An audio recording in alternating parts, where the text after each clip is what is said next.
नमस्ते। मैं डॉक्टर हिमांशु प्रसाद, spine surgeon, किम sunshine Sikandra hospital से। आज हम एक बहुत ही कॉमन विषय पे बात करेंगे जिसका नाम है शियाटिका। हम काफ़ी टाइम सुनते हैं कि मुझे शियाटिका की तकलीफ़ है। पहले हम ये जानेंगे कि शियाटिका होता क्या है। शियाटिका मतलब जब भी एक दर्द आपको कमर से लेके नीचे पैर तक फैलता है, उसको हम शियाटिका कहते हैं। ये दर्द जनरली आपको करंट शॉक की तरह रहता है और ये रेडिएट होके ये फैल के आपके पैरों तक आता है। जो नर्व्स में ये प्रेशर डालता है उस नर्व्स के हिसाब से ये दर्द आपको पैरों तक फैलने के चांसेस हैं। ये शियाटिका होता क्यों है? मोस्ट कॉमन रीज़न हमारे स्पाइन के कारण ही शियाटिका शुरू होता है। हालांकि उसके अलग अलग कारण भी हैं, जैसे कि पेल्विक इन्फ्लेमेटरी डिसऑर्डर्स या बटक्स में कुछ प्रॉब्लम, उसके कारण से भी आपको शियाटिका हो सकते हैं। बट मोस्ट कॉमन प्रॉब्लम अगर देखा जाए तो स्पाइन का डिस्क प्रॉब्लम के वजह से आपको शियाटिका हो सकता है। और डिस्क प्रॉब्लम मतलब क्या हुआ?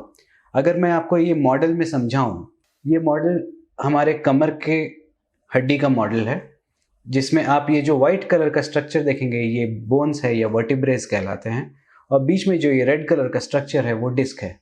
अगर आप गौर से देखें तो रेड कलर के डिस्क के पीछे जो ये येलो कलर्स के स्ट्रक्चर आ रहे हैं बाहर, उसको नर्व्स बोलते हैं।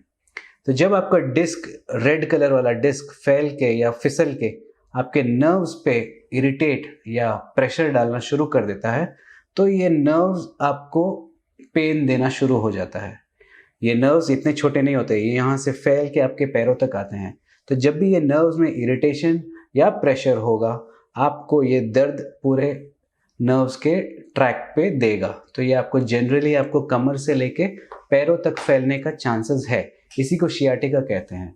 और जब डिस्क फिसल के पीछे आ जाए और आपके नस में प्रेशर डाले, ये पेन को शियाटिका बोलते हैं। सो जैसे मैंने कहा कि मोस्ट कॉमन रीज़न है डिस्क का स्लिप होना, जैसे स्लिप डिस्क बोलते हैं या हर्निएटेड डिस्क भी बोलते हैं। हम अपने लैंग्वेज में, मेडिकल टर्म में इंटरवर्टिब्रल डिस्क प्रोलैप्स भी कहते हैं उसको। तो जब भी डिस्क आके आपके नर्व्स को इरिटेट करने लगता है, तब आपको ये शियाटिका का प्रॉब्लम शुरू होता है।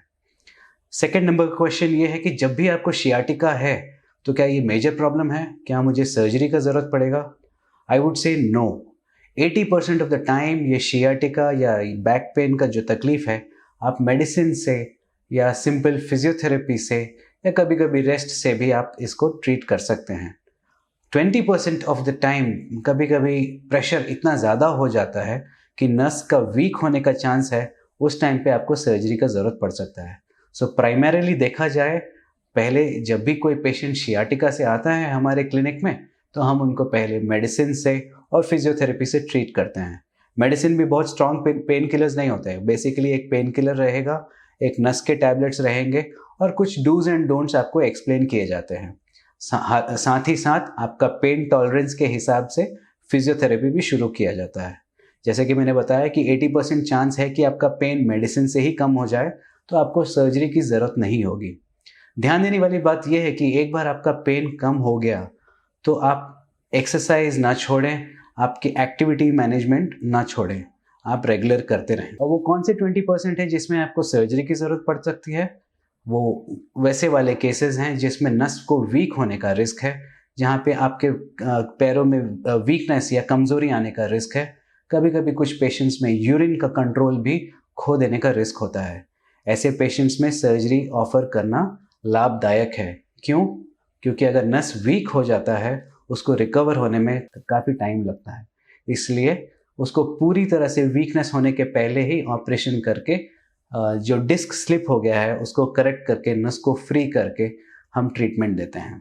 कुछ केसेस ऐसे होते हैं जो इतने ज़्यादा पेन भी नहीं होता है बट उनको कंफर्टेबल भी नहीं है। ऐसे कुछ केसेस में हम इंजेक्शंस ऑफर करते हैं जो स्पाइन में दिया जाते हैं। उसको हम स्पाइनल इंजेक्शंस बोलते हैं या एपिड्यूरल स्टेरॉइड्स बोलते हैं या ट्रांसफोरामिनल इंजेक्शंस भी बोलते हैं।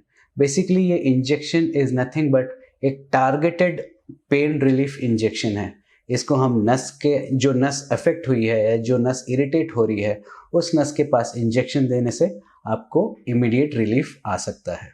सो जैसे कि मैंने बताया, जब भी शियाटिका हो तो उसका 3 तरह का ट्रीटमेंट हो सकता है, जिसमें हम मेडिसिन दे सकते हैं, या सेकेंड ट्रीटमेंट इंजेक्शन का है या थर्ड ट्रीटमेंट सर्जरी का भी है। डिपेंडिंग ऑन कौन से पेशेंट में कैसा प्रेजेंटेशन है उसके ऊपर हम डिसाइड करते हैं कि कौन सा ट्रीटमेंट पेशेंट को सूट होगा।